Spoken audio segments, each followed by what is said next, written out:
बधाई हो बधाई हो बधाई हो बधाई हो बधाई हो।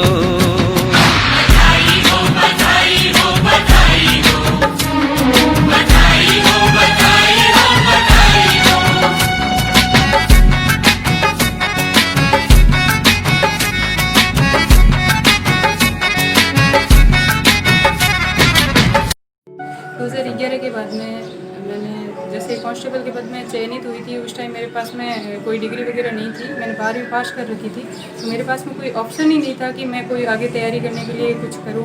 उसके बाद में मैंने बीए करी, ऑन ड्यूटी रहते हुए बीए की, एमए भी किया था। उसके बाद में मैंने कोई वैकेंसी आई नहीं थी क्योंकि मेरे पास में और कोई डिग्री नहीं थी।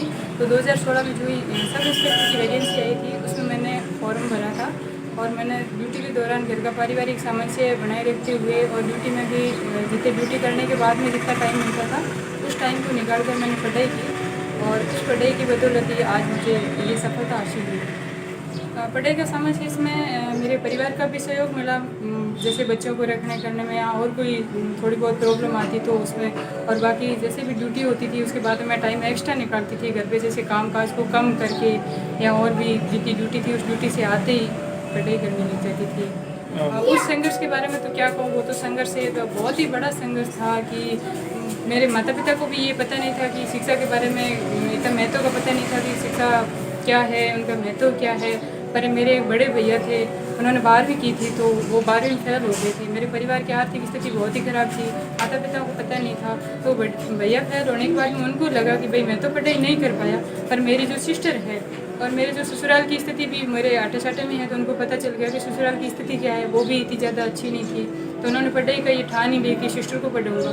तो उन्होंने मेरे को मोटिवेट किया कि आप पढ़ो, जैसे कोई भी स्थिति आ जाएगी तो मैं आपका सपोर्ट करूँगा। जैसे आर्थिक स्थिति के तौर पर देखा जाए, शिक्षा में जहाँ भी कोई समस्या आएगी तो मेरे बड़े भैया ने मेरा फुल सपोर्ट किया था और उन्होंने मेरे को मोटिवेट किया था। फिर मैंने जारी रखी। मेरे 10th के बाद में समस्या आ गई थी कि मेरे गांव में शिक्षा का स्तर कम था, तो वहाँ पे स्कूल नहीं थी नज़दीक।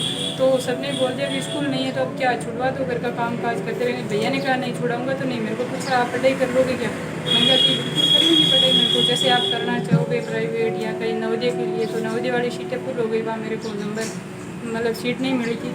फिर उसके बाद में मेरे को भैया ने प्राइवेट पढ़ने के लिए किताबें ला के दी, तो मैंने घर पे ही तैयारी जारी रखी और मेरे सीनियर में 64 बने। तो उसी में फिर मोटिवेट हो गई कि मैंने अगर प्राइवेट करते हुए भी मेरे इतने अच्छे परसेंटेज बन सकते हैं तो मेरे को कोई कोचिंग या ऐसी कोई शिक्षा संस्था की कोई ज़रूरत नहीं है, मैं कर सकती हूँ सेल्फ स्टडी। इसी में मोटिवेट। तो मैं 2009 में मैंने सीनियर कर ली थी। उसके बाद में मेरा एसटीसी में सिलेक्शन हो गया था, 1.5 साल एसटीसी की। फिर जो ये वैकेंसी आई तो इसमें मैंने एग्ज़ाम फॉर्म भर दिया था, तो मेरा कांस्टेबल में चयन हो गया था। तो उस टाइम मुझे यूँ लगा था कि एसटीसी करूँ या मैं इसमें आऊँ। मेरे सामने 2 ऑप्शन खड़े हो गए थे। तब मुझे लगा कि मेरी जो फर्स्ट सर्विस मिल रही है, पता नहीं एसटीसी में कब मिलूँगी। मेरी जो आर्थिक स्थिति है इस हिसाब से मैंने इस सर्विस को ज्वाइन किया। मेरे को बहुत बड़ी खुशी हुई थी और मेरे से ज़्यादा मेरे माता पिता को खुशी हुई थी कि जिस परिवार को घर में कभी किसी ने उम्मीद ही नहीं की थी कि ये घर भी इतना आगे प्रोग्रेस कर सकता है, ये बच्ची प्रोग्रेस कर सकती है। तो मेरे परिवार वालों को और मेरे गाँव वालों को भी बहुत खुशी हुई थी। सिर्फ वो उस खुशी के बारे में मेरे खुशी को व्यक्त करने के लिए मेरे पास में कोई शब्द नहीं है। इससे पहले मुझे ये नहीं पता था कि मेघोल समाज की कोई महिला सब इंस्पेक्टर नहीं है, क्योंकि मैंने सोचा मेरा कॉन्टेक्ट नहीं हो सकता है, कोई हो सकती है कहीं समाज से हो। जब मेरा चयन हुआ, मैंने पढ़ाई जारी रखी, मैंने सोचा क्या पता होगा या नहीं होगा, ये मेरे को कंफर्म नहीं था क्योंकि इतनी पढ़ाई एक सर्विस में रहते हुए नहीं कर पाते हैं, कोई कॉन्टेक्ट में नहीं, उनके ज़्यादा भी नंबर हो सकते हैं।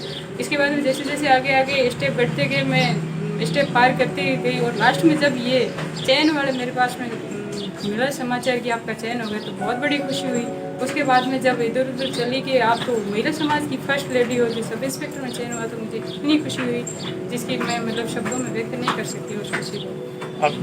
उन बच्चों के लिए मेरा यही संदेश रहेगा कि हारना नहीं चाहिए कभी, अपन को बाधाएं नहीं रोक सकती। अपना जो हौसला है वो अगर बुलंद है तो अपनी बाधाएं कहीं न कहीं तो अपन को सपोर्ट जरूर मिलेगा। ये नहीं है कि अपने परिवार की आर्थिक स्थिति खराब है तो अपन को कोई सपोर्ट करने वाला नहीं, कहीं न कहीं कोई न कोई तो मार्गदर्शक मिलेगा ही मिलेगा। आप इसमें ऐसा करो, उनसे आप मार्गदर्शन देते रहे, हिम्मत नहीं हारनी चाहिए। अपने परिवार वालों को अगर वो कोई बाधा खड़ी कर रहे हैं कि आपको पढ़ाई नहीं करनी चाहिए, उनको समझाए जैसे तैसे करके अपनी राह में शामिल करने के लिए उनको समझा कर अपने साथ में शामिल करें। फिर अपन पढ़ाई को जारी रखें, या जो भी बाधा आ रही है उसको सॉल्यूशन करने की कोशिश करें, न कि हार के बैठ जाएं। हार के बैठ जाएंगे तो बाधाएं ज़्यादा ही आएगी। ये नहीं है कि एक बाधा से हार गए तो दूसरी बाधा नहीं आएगी, और जो अपन बाधाओं का सामना करता जाएगा तो बाधाएं अपने अपने कम होती जाएगी।